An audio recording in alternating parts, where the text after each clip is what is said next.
And now, chapter 23. Varjak woke from his dream in the alley. It was night time again. He and Holly had slept through the day. A streetlight buzzed on and off behind him. A full moon, round and white as a saucer of milk, shone comfortingly up above, but it was quickly smothered by street black clouds.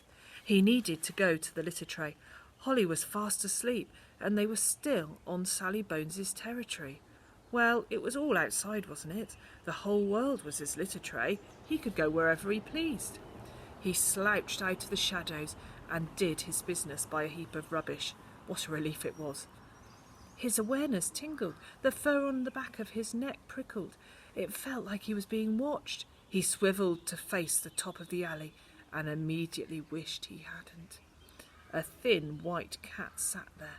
She was licking her claws, watching him with one ice blue eye. Where the other eye should have been was an empty socket. Her fur was spotless clean, but around her was a smell of darkness, of dank and deadly things and places. By her side prowled a dozen street cats, thick-necked and bristling, grimy as the city itself. They were bigger than the white cat, but somehow they looked like soft little kittens beside her. "Good, was it, Sonny?" she asked.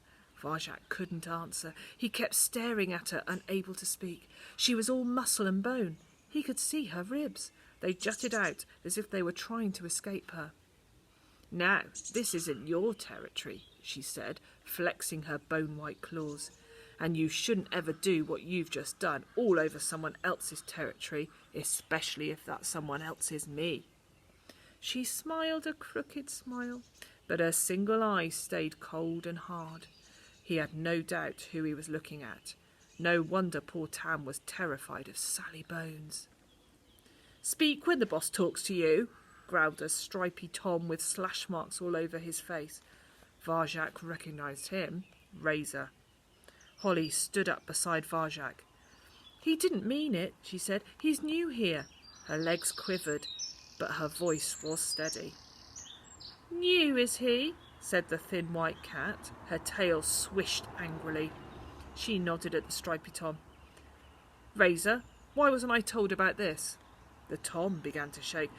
I didn't think it was important, boss. He's just a pet." The air seemed to shimmer for a moment, and then Razor howled and clutched his face. There was a fresh, new slash mark across his face on one side, and the white cat's claws were tipped with blood. "It's not your job to think, Razor," she hissed. "It's your job to tell me everything. And if you can't do your job, I'll find someone else who can. Understand?" Razor nodded, still clutching his face. In that moment of quiet, Varjak could hear his own heart thumping in his throat. "Now get some information out of this new cat," spat Sally Bones. "I have a feeling he's something to do with the vanishings. You two, watch his little friend." Razor and the other two cats came towards Varjak and Holly. Holly's ears twitched nervously. "Why couldn't you wait till we got home? We've had it now." "We could make it over those walls," said Varjak, searching for a way out.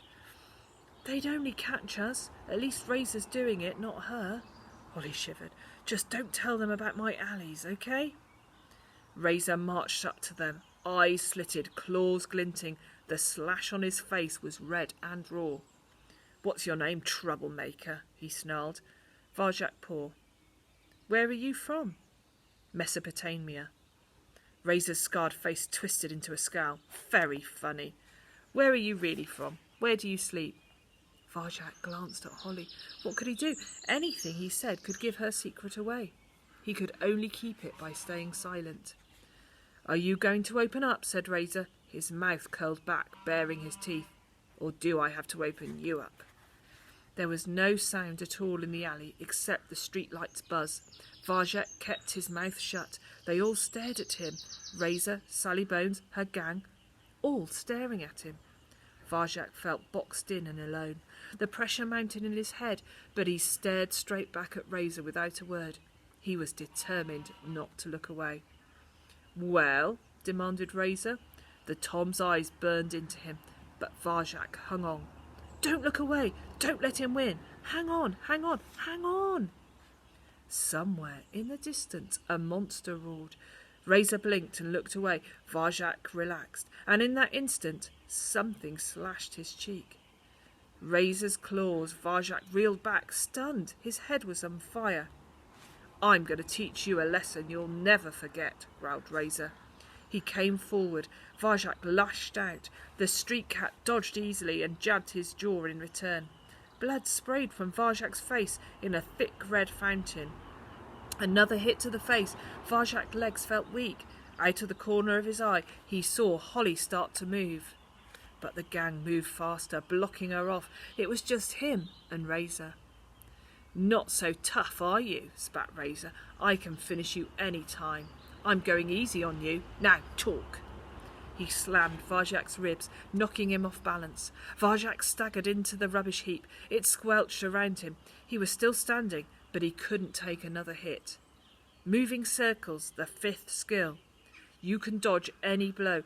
You can strike any enemy. It was his only chance. Varjak breathed as Razor came up for the kill. In, 2, 3, 4. Energy pulsed in Varjak's belly. Out, 2, 3, 4. Time slowed down. In, 2, 3, 4. Razor struck in slow motion. Out, 2, 3, 4. Varjak made a moving circle. In, 2, 3, 4. Razor missed. Out, 2, 3, 4. This is good, thought Varjak Paw. He could see the others staring at him. Holly's mouth hung open in surprise. Razor bared his teeth, came in again, moving as if through mud. Varjak opened his circle, let loose the energy, and hit Razor with everything he had right between the eyes.